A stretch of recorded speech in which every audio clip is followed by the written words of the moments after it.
But an interesting point about this is, Myron, look at the bottom where it says a little 1. They actually redacted the footnote. Oh, wow. Hold up. So that means whatever that is, it's either, like you said, speculation. It's sorry, please. Wildly speculative, right?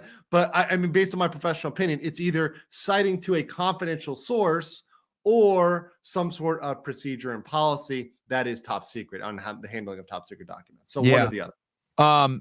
And just to double down on what you said, because that was a fantastic point, and that's a sharp eye that you noticed that footnote. Let me break this down for y'all real quick. Whenever you have an informant, a lot of the times in the footnote, the agent or the AUSA, whoever writes the document, what they're going to do is they're going to say confidential source 1 or 2 or 3 or whatever it is reliable because such and such has been proven to be involved, has provided information to other investigations, or subject is a reliable informant because hell, it could be a Secret Service agent and they have intimate knowledge of Trump's dealings when it comes from moving from the White House to Mar-a-Lago, or it can be a NARA official who's a professional subject matter expert in the classification of documents, and they understand that these documents, if discovered, could have grave consequences on national security, blah, blah, blah. But this footnote, which I'm really glad you mentioned this, Andrew, more than likely is information on a source saying why that source is credible and why this is an affidavit in the first place, or B, methodologies and tactics when dealing with classified information. So this footnote is a very important thing right here. It definitely has to do with either a source or some type of procedure handling. Yeah. So great point there, Andrew. I didn't even see that. So fantastic. And then as you guys can see, more redactions. Hold on, let me pull it up. My bad. So we were here at the footnote, guys, right? This is what Andrew was referring to here, this footnote. And now we're going into, 40, 41, 42. Here, guys, this makes me think that this is all informant information. The fact that there's a footnote and then you go into all this information and then you got a picture, which is redacted. This picture was provided by an informant. Okay. Yep.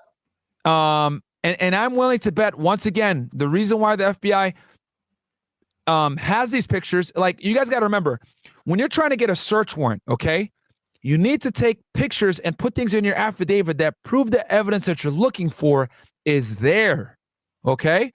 So what this tells me is that this source, whoever it is, took pictures of these boxes that has classified information in it and provided to the FBI. Obviously, the FBI have to be able to show these pictures to show, this is why we're so sure that this information is at his house. These classified documents are at his house. However, disclosing these pictures is going to burn the source because the date and time of the picture is going to have to be disclosed, and the location, the coordinates, all that stuff. So quickly, if Trump's, defense counsel is able to get this, they're going to be able to figure out who had access to the compound at this date, on this time, etc. Hell, it might have even been a staff of the Secret Service, guys. You don't know, because you got a staff of Mar-a-Lago. That's the other thing too, right? Well. Yeah. Another thing too I want to mention is that, guys, you got to remember that Secret Service are still sworn law enforcement officials. Okay, so if they see a crime being committed, they kind of have a duty to act, bro. So if they see classified documents being handled carelessly, blah blah blah, even though they work for the President of the United States, there's nothing stopping them from calling the Office of Inspector General, right? Department of Homeland Security. Hey, I want to remain anonymous.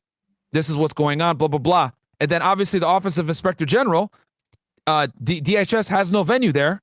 Who are they going to call? They're going to call the Department of Justice. Okay. And that's going to go over to the FBI. Okay. It's not going to go to the Department of Justice OIG, because these aren't Department of Justice officials. These are presidential officials, essentially. So it's going to go to FBI because it falls under public corruption. Okay. So that's how that goes.